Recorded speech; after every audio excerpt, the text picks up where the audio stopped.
2022-এ এমন পুজোর আগে আগে সময়টাই আমি কলেজে ভর্তি হয়েছিলাম। কলেজ যাওয়ার আগে শিব মন্দিরে প্রণামী দিয়ে তারপরে কলেজ যেতাম, যাতে আমার দিনটা ভালো যায় আর ঠাকুর যাতে আমাকে পাশ করিয়ে দেয়। যেই কটা ঠাকুর পড়তো আমি বাসে যেতে যেতে দেখতাম, সেই কটা ঠাকুরকে পুরো জ্বালিয়ে খেয়েছি পাশ করিয়ে দিও পাশ করিয়ে দিও বলে। আরও কতই না কিছু বলেছি ঠাকুরদেরকে। সবথেকে বেস্ট পার্ট হচ্ছে আমাকে কষ্ট করে এরকমভাবে বাসে জার্নি করে যেতে হবে না গা গুলাতে গুলাতে। আর এই যে গোল পার্ক থেকে এই দিকের রাস্তাটা যেটা শুরু হচ্ছে লেক গার্ডেন্সে যাওয়ার, এই রাস্তাটা আমি আগে একদমই চিনতাম না। এখন যেতে 3 বছর ধরে এই লেক মলের এই দিকের রাস্তাঘাটগুলো মোটামুটি চিনে ফেলেছি।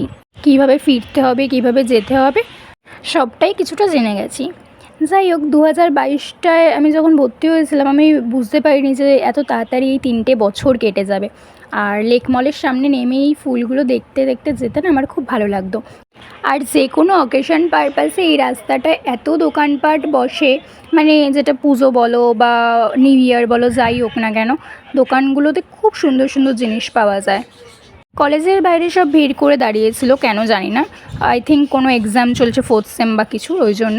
আর কলেজের ভেতর পুরো ফাঁকা ছিল। আমি যাই, গিয়ে আমার রেজাল্টটা কালেক্ট করি, তারপরে আমি অনেকটা হ্যাপি হয়ে যাই যে আমাকে আর কষ্ট করে কলেজে অ্যাটলিস্ট আসতে হবে না। ফাইনালি আমার গ্র্যাজুয়েশন কমপ্লিট হয়ে যায় আর আমি গ্র্যাজুয়েট এখন। এই জায়গাটায় সবসময় আমাকে দাঁড়িয়ে থাকতে হতো বাসের জন্য অনেকক্ষণ ধরে, এখন সেটাও আর করতে হবে না। 2022-এ পুজোর ঠিক আগে আগে এই সময়টায় কলেজ যাওয়া স্টার্ট করেছিলাম, আর 2025-এর পুজোর আগে আগে ঠিক এই সময় কলেজ যাওয়া শেষ। 3টে বছর কখন কেটে গেল টেরও পেলাম না।